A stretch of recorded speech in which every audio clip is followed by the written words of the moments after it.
బళ్లకు కాలేజీలకు పిల్లగాండ్లు టైంకి రావాలని హాజరు శాతం మంచిగుండాలని రూల్స్ పెడుతుంటారు. మా కాలంలో బడికి టైంకి పోకుంటే ఎర్రటెండల నిలబెట్టేటోళ్ళు మా సార్లు. ఇంకొందరికి చేతులు వాసేటట్టు పుస్తకాలలో ఉన్న పాఠాలన్నీ బుక్కులు రాపించేటోళ్ళు. కాలేజీలలో హాజరు శాతం తక్కువ ఉంటే ఫైన్లు కట్టించుకుంటారు. కానీ ఈ బడోళ్ళు పిల్లగాండ్లు లేట్ వచ్చిండ్రని ఏ తిరుగా పనిష్మెంట్ ఇచ్చిండ్రో చూసి వీళ్ళని ఏమంటారో మీరే అనుండ్రి.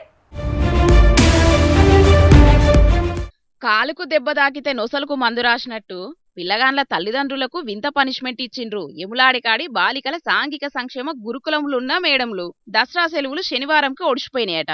అసలుకే హాస్టల్ ఆయే. ఇక పోబుద్దిగాకనో ఎట్లనో తెలియదు గాని మంగళవారం నాడు పిల్లలు పోయిండ్రట.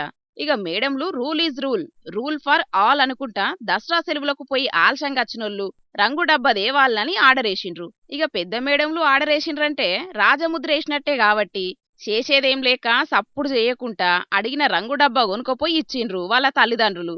మరి ఈ రంగు డబ్బాలను మేడంలు ఇంట్లో పనులకు వాడతారా లేకుంటే సర్కారు బడిని చక్కదనంగా చేయడానికి వాడతారా అని ఈ ముచ్చట తెలిసినోళ్ళు డౌట్ అనుమానాలతోని తలకాయ గొక్కుంటున్నారు.